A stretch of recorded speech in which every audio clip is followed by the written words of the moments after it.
को सर्दी के फलों का बादशाह कहा जाता है और ठंड की आमद के साथ ही कीनू का सीजन शुरू हो जाता है।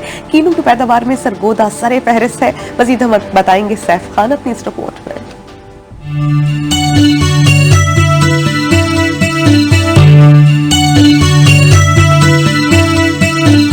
मौसमी सरमा के आगाज के साथ ही सरगोदा में नारंगी रंग की बहार आ गई। खेतों, सड़क किनारे और बाजार में हर तरफ किन्नू मौजूद है। किन्नू की पैदावार में सरगोदा को मुल्क में नुमाया हैसियत हासिल है, इसीलिए सरगोदा को कैलिफोर्निया और पाकिस्तान भी कहा जाता है। जायके और जिसामत के लिहाज से सरगोदा के किन्नू को दुनिया भर में सबकत हासिल है। ये किन्नू लेने के लिए, घर के लिए, बच्चों के लिए ये बहुत अच्छी फ्रूट मंडी हमारे सरगोदा की है। बड़े बड़े अच्छे फल यहाँ पर होते हैं।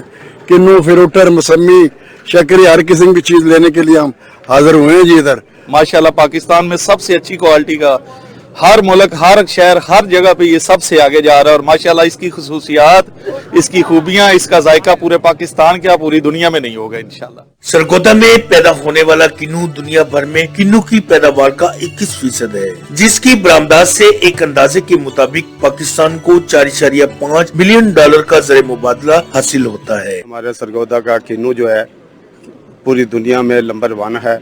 विटामिन सी से भरपूर किन्नू मौसमी सरमा का ऐसा फल है जिसकी अफादियत से इनकार नहीं किया जा सकता। ये मौसमी फल इंसानी सेहत के लिए इंतहाई मुफीद है। Saif Khan, Dawn News, Sargodha. इसके साथ ही शहर से फिल वक्त इतना ही। किसी भी खबर की तफसील के लिए आपको विजिट करना होगी हमारी website DAWN News Talk TV या DAWN News TV mobile app. देखते रहिए DAWN News।